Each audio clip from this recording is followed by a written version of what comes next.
Hello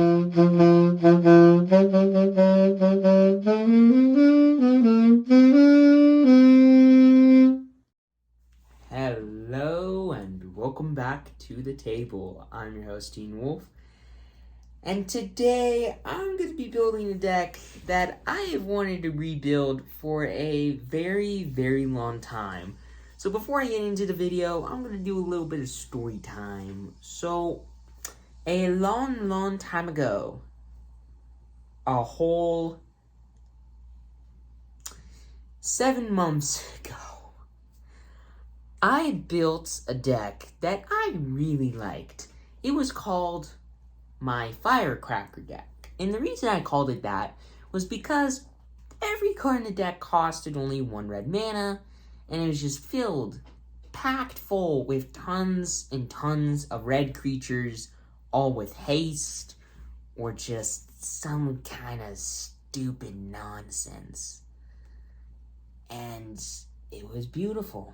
It was amazing, and I loved every second of it. However, I eventually deconstructed the deck because I got tired of beating my dad nonstop. And today, I had the idea, what if I were to recreate that deck? Just a little bit different. Instead of lots of 1 red mana creatures, what about lots of 1 red mana instants? What if I were to build a deck with tons of 1 red mana instants that deal damage, most of which to any target? Or just really efficient 1 red mana removal. And tons of creatures in the deck that care about you playing instants, so I don't know. So this deck is my modern Firecracker 2.0 deck, and let's just say this deck is a blast. It is an absolute blast. I guarantee it right now. And though it's not filled with nothing but 1-drops, it's still a really fast deck. So, without further ado, let us get into my mono red Firecracker 2.0 modern deck. So, there are 24 creatures in total in this deck and 19 instants. Just creatures and instants, because why not? Why not, right? And,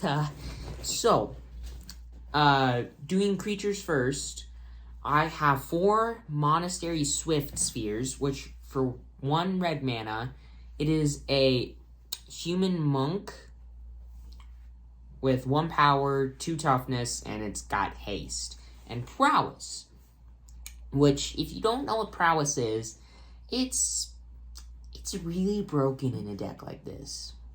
Because it says whenever you cast a non-creature spell, just an instant, maybe, this creature gets +1/+1 until the end of turn.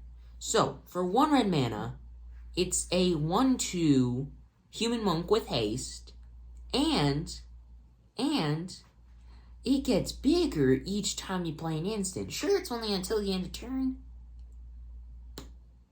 but this card can add up to a lot of damage really quickly. And, of course, gotta have 4 copies of it in the deck. And I'm just gonna say this right now, I have 4 copies of every card in this deck, except for 1 card, because I needed 1 extra land in the deck, so whatever. And the next card, Reinforced Ronin, which also for 1 red mana is a artifact human samurai it's a 2/2 with haste, and it says at the beginning of your end step, return this card to your hand. Which you may be thinking, doesn't that card just kind of suck because you have to waste 1 red mana every turn? Well, it's a 2/2 with haste, which makes it a pretty good card in this deck. And if you ever get tired of playing this card, you can always just channel it for 1 in a red to discard it and draw a card. So there's that too. Who knows? And then moving on to cards that cost 2 mana now. There is Electrostatic Field, which I bet a lot of you listening to this video who have been playing Magic the Gathering for a long time haven't heard in quite a while. So for 1 in a red, it is a 0/4 wall with Defender, which basically means that it can't attack. And it just says, whenever you cast an instant or sorcery, just any instant or sorcery, this card deals 1 damage to each opponent. That's pretty sweet. That's pretty sweet. Yeah. And then there is Thermal Alchemist, which for 1 in a red is a 0/3 human shaman, I think. I may be, human shaman with Defender as well. And it says, just whenever you cast an instant or sorcery spell, untap Thermal Alchemist. And you can always just tap it to deal 1 damage to each opponent.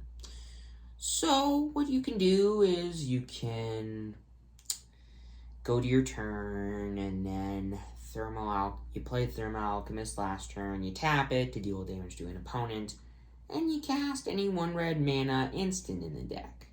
You untap Thermal Alchemist, you tap it to deal damage. You do that again. And again. And again. And again.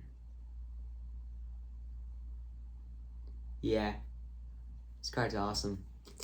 And next up is a card that's pretty spicy in this deck. 4 copies of Gutter Snipe.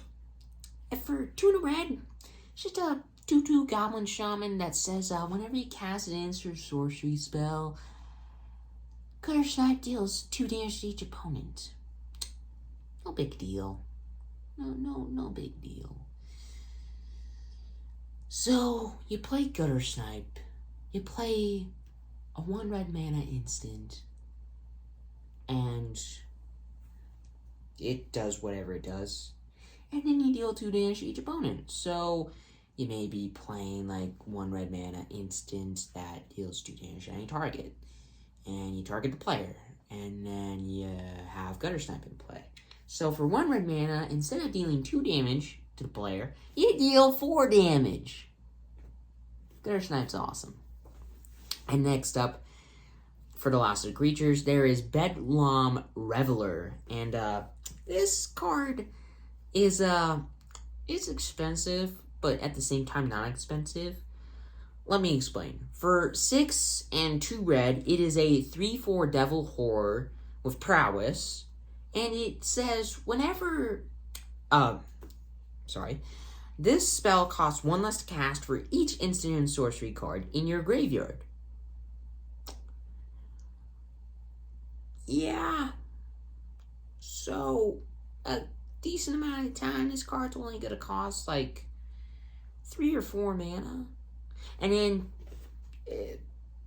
this card does one other thing. Whenever this card enters the battlefield, you can discard your hand, and then, well, you are forced to discard your hand, and then you draw 3 cards. And you may be thinking to yourself, that sucks. No, it doesn't. Because if you have no cards in hand, which more than likely by the time you end up playing this card, you won't have any cards left in your hand. Then you discard nothing, or like 1 card, to then draw 3 cards. And remember, a lot of cards in this deck cost not that much mana, so before you play this card, you can always play like the last 1 or 2 cards in your deck, then play this card. And who knows, those 2 cards may be instants to make it cost less anyway, so yeah, pretty sweet. So, that card's pretty awesome. And that's it for creatures. So, let us move on to instants. And this is the only card or non-land card in the deck that I only have 3 copies of. Everything else I have 4 copies of. Flame Blessed Bolt. It is an instant that says, this card deals 2 damage to a creature or planeswalker, and if that card would die this turn, you exile it instead. You may be thinking to yourself, why do you only have 3 copies of this card in the deck? I have a lot of really good instants in this deck, to put it simply. So next instant is Frostbite, which for 1 red mana is just a snow instant that says this card deals 2 damage to a creature or planeswalker. But if you control 3 or more snow permanents, which, by the way, every land in this deck is a snow land, this card deals 3 damage to that creature or planeswalker instead. So, a lot of the time, you spend 1 red mana, at instant speed, by the way, to deal 3 damage to a creature or planeswalker. That's pretty good. That's pretty good. And then, there's just Lightning Bolt, which for a single red mana is just an instant that says this card deals 3 damage to any target.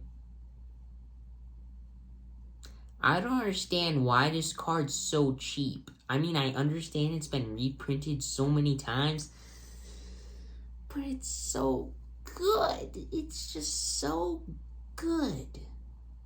It's so good.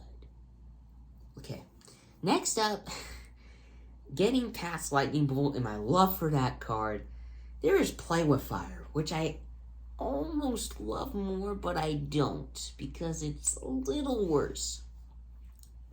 For 1 red mana, it deals 2 damage to any target, and if a player was dealt damage this way, you get to scry 1. So, if you deal damage to a player, which more than likely you're going to, you look at the top, yeah, I don't really like that card, let's put it on the bottom. Or, if you like it, just keep it on top. Just get a little extra card advantage. Just get a little sneak peek at what you're going to draw next turn. And if you don't like it, put it on the bottom. Why not? 1 red mana for this. Why not? And then the last instant in this deck is Shock, which for 1 red mana deals 2 damage to any target. So a Play with Fire, but worse. And you may be thinking to yourself, why don't you just take out one of the Play with Fires and replace it with a Flame Blessed Bolt? Because that card's way better than it, right? Flame Blessed Bolt doesn't deal damage to any target, though, and Shock does. And you want to deal damage to the opponent more than you want to their creatures. And Flame Blessed Bolt and Frostbite are in the deck to be really good ways to like get rid of your opponent's creatures, but every other instant in this deck is just used to just target the player and just murder the player. And if you absolutely have to, go ahead, play them, kill a creature with them, but most of the time, just play the card to deal damage to the player and smile at them as they take the damage. And you may be thinking to yourself, well, what's the average cost of this deck? Well, if it weren't for Bedlam Reveler, it would be less, and technically it is less, but it's technically like 1.6, with Bedlam Reveler usually costing so little whenever you end up playing it. But with Bedlam Reveler being 8 mana, the deck's average cost is 2. Yeah, pretty sweet. So the average cost of this card, of every card in this deck, is really low. Really low. And you may be thinking to yourself, well, this deck seems pretty powerful. How expensive is this? Well, my goal is for each modern deck that I build to cost $40 or less. I definitely succeeded at that goal for this deck. So, the standard decks I build, I want them to cost $15 or less, right? This deck costs $18. Oh, and by the way, I forgot to mention that I have snowlands in this deck. Well, I mean, I did mention that, but how many? I have 17 snow-covered mountains in this deck, which I just used to kind of work with the Frostbite. And those cost a little bit of money. So the deck costs $18, technically. But yeah, not everyone's gonna have snowlands. So if you take that into play, then the deck technically costs $23. But still, for this kind of deck, I guarantee this deck will beat most people you face off against, because you're dealing with all their early threats with your instance. Then you're just playing stuff that actually has a decent amount of toughness, considering the fact that it's red. And all the stuff that doesn't have a good amount of toughness has haste, or is just really good, gutter strength. And all the stuff with high amounts of toughness care about instance more than the lower stuff. So yeah, this deck's pretty good. So I will do the second part to this video as soon as I finish up the deck, which I hope is going to be pretty soon, and it should be pretty soon. And then I'll play it, and I'll show you all exactly just how powerful this deck is. And with that, I'm your host, Team Wolf. Please consider subscribing, and I will see you when Firecracker 2.0 launches off to murder everyone in its path.